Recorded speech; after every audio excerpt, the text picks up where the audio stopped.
what's going on YouTube? This is Clay with Clay's AC and Auto Repair and Clay Motion here in Grand Rapids, Michigan, and you're watching the Clay Way.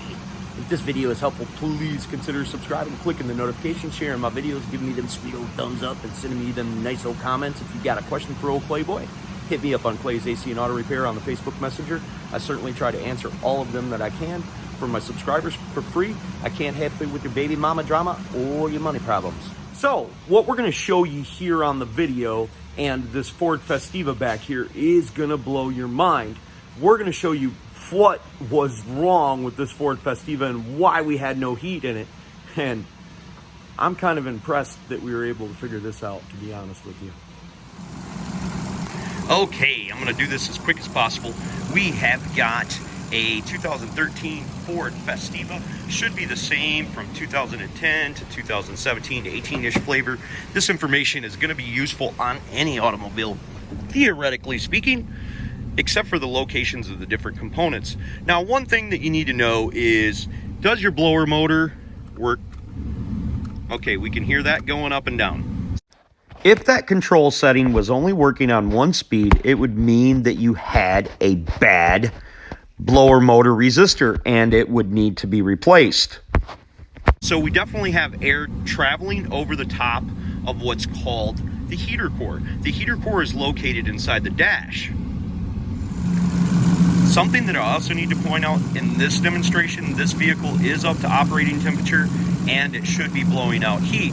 For this demonstration, I'm also using water. We kept it in our garage during the winter. You do not want to keep water in your automobile. It's not a good idea to use water in your automobile under any circumstance, unless you know that you may be draining the water out and putting it in to find out the situation, what the problem is. In this situation right here, I do not know what the problem is at this moment, but I do know a bunch of things about it. Another thing that I should mention, but because it's not really a part of this video, I didn't, is does anything change when we change these knobs? If it sounds like it's doing what it's supposed to, more than likely everything inside the car is working. If you have a clicking or a buzzing noise that happens when you change the selector from vents to defrost, etc., you more than likely have a bad blend air door actuator of some sort. But because this video isn't about that, we're not too worried about that today, but that is something that you need to know. The next thing that we need to do is, can we hear something moving and changing when we change it from cold to hot?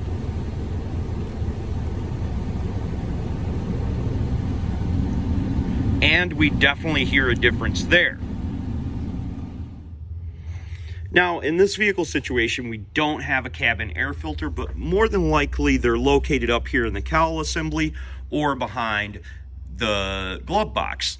You do need to check that because that can impede airflow and stop going from there. But once again, in this situation, I'm quite certain that that's not the scenario. The next thing we need to check is our coolant up to level and appropriately leveled inside the overflow reservoir. Generally on the side of these reservoirs, we'll see a line and it'll say max. Now, I took my hoses off, so I filled mine a little bit too much, but that's okay. That's not going to stop this situation from actually occurring. It was the same situation before. But we do want to make sure that that is at the appropriate level, just to make sure that we're doing everything correctly. Now, in this situation, the very first thing that I want to check is, I can grab these with my hands. Sometimes they're hot, so you're gonna know, but they're rubber hoses, so they shouldn't burn you. You can take a temperature light and check them that way and see what the temperature is on there. I feel on this hose here on the bottom that it's a little bit warm. This hose right here is very cold to the touch. In most situations, if one hose is hot and the other hose is not hot, it means you have a plugged radiator heater core. So what you need to do is you need to remove the hoses and flush it out. We generally stick a water hose in one inlet and force the water through the other. In other videos on my channel, I will show you that we'll take two hoses that are the same size, fill the heater core with CLR, leaving it in there for about 5 minutes, breaking up that material inside the heater core. That is a last-ditch effort to save a heater core. And these hoses down here by the radiator are warm. Now, these are very hot. and I can hold my fingers on there for about 3 seconds so I didn't get burnt. But to check the lower radiator hose, which is where the thermostat is on this particular vehicle, is down here, and there's a bunch of hoses down there. This is actually our thermostat hose right here. Now when I touch this, it feels hot. Now it's a little bit cooler than the hose up here.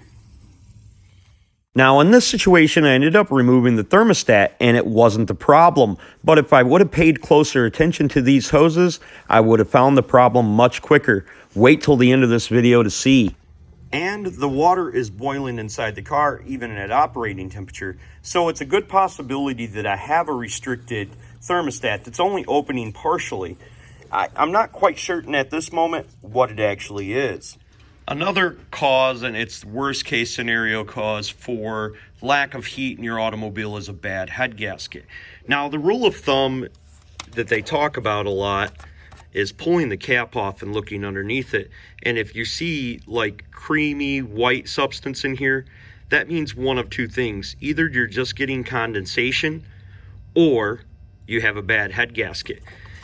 Then if you see condensation or the white creamy substance, you obviously want to pull the oil dipstick, look down at the bottom of that, and if the oil looks white and creamy or you see like foamy stuff on there, you've got a head gasket either going out or has already went out. This is a very unlikely cause. You will generally notice overheating and stuff like that if you have a bad head gasket.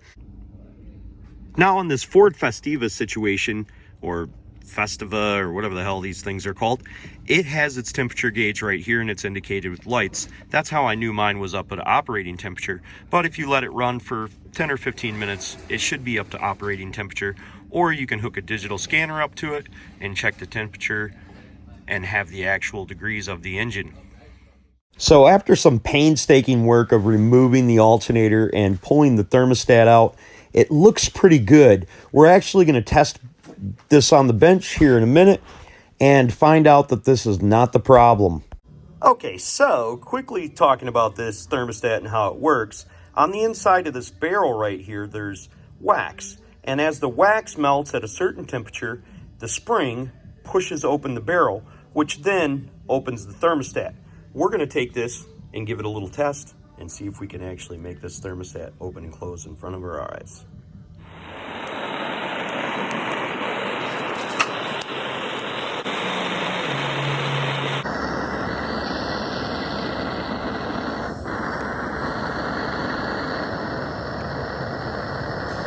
Look at that. Would you just look at that? Well, that seemed to work like it's supposed to, and it's going to end up shrinking back in after we let it sit for a while.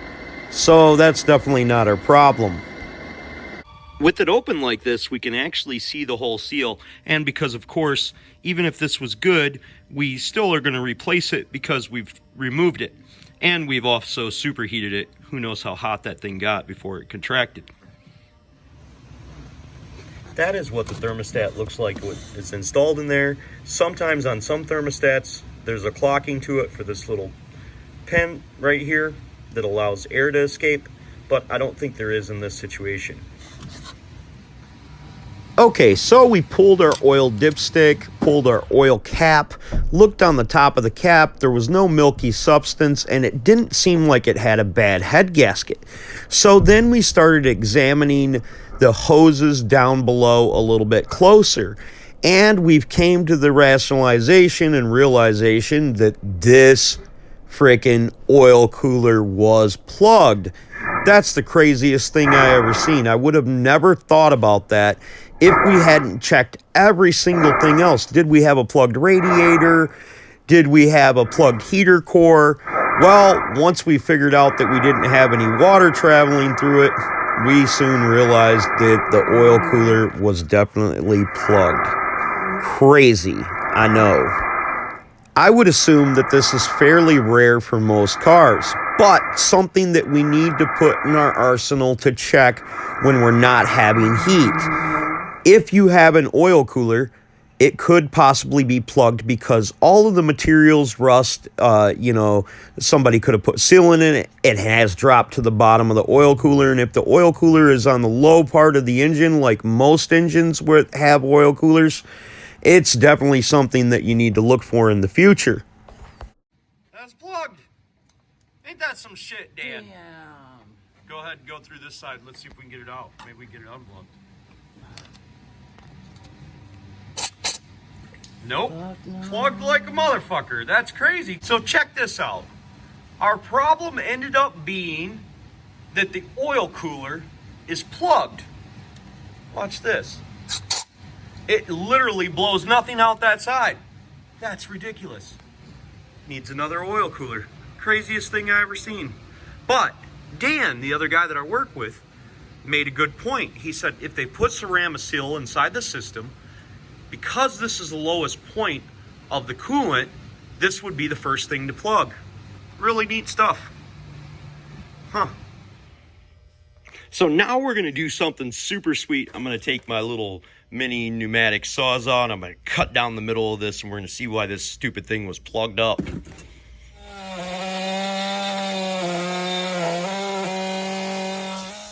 Okay, I turned it sideways in the vise so it didn't crimp down on the metal and close up the gap that I was trying to cut.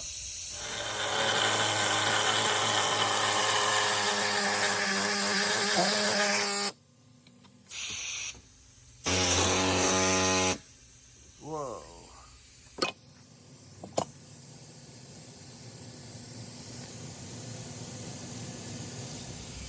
Okay, so the only thing that plugged up this oil filter oil cooler is the freaking head gasket stuff. Filled that right in. That's what you do when you put in head gasket stuff. And imagine, this is just like your radiator. That is freaking crazy. So what's supposed to happen is the water would come in here and it would travel between all of these bars right here and then travel back down to here. But obviously this portion of this, most of it anyways, is just plugged solid as a rock, so that coolant could never travel around to this thing.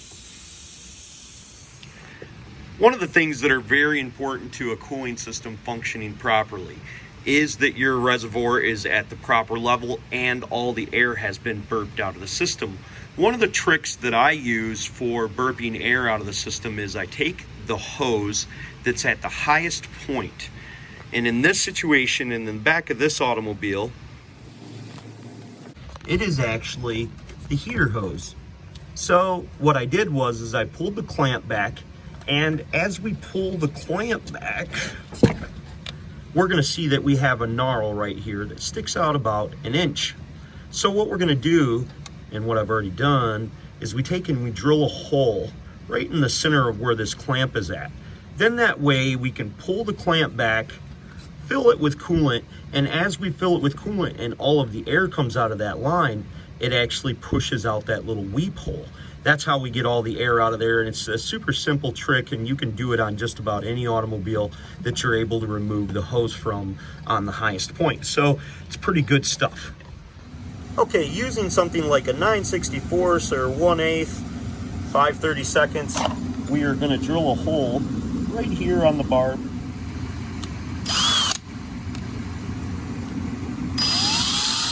Not drilling all the way through the hole is ideal. To drill through the other side. Now when we push our hose on, it'll seal up.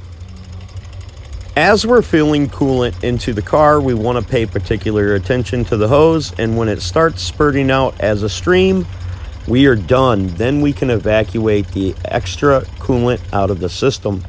Once the coolant comes out as a steady stream, we just quite simply push the hose back on and push the clamp back into place. We're going to use this to evacuate our extra coolant out of here because we want to keep it to the max line right here. And we're going to let the vehicle run for about 5 to 10 minutes up to operating temperature so it pushes most of the air back in. Then we're going to put the cap on and ensure that we don't have any leaks underneath the vehicle. Man, that was super neat. Gosh, I can't believe that oil cooler was plugged in this thing like that. Who would have ever thunk? I didn't think it right at the beginning. But anyways, if this video was helpful and it helped you out, please consider putting on one of my sweet playlists, turning the volume down at night while you're sleeping and letting that sucker play on through. I greatly appreciate it. Remember, if anyone else can do it, you can do it too. If you've got a question for me, you can reach out to me on Clay's AC and Auto Repair on the Facebook Messenger. I certainly try to answer all of them that I possibly can.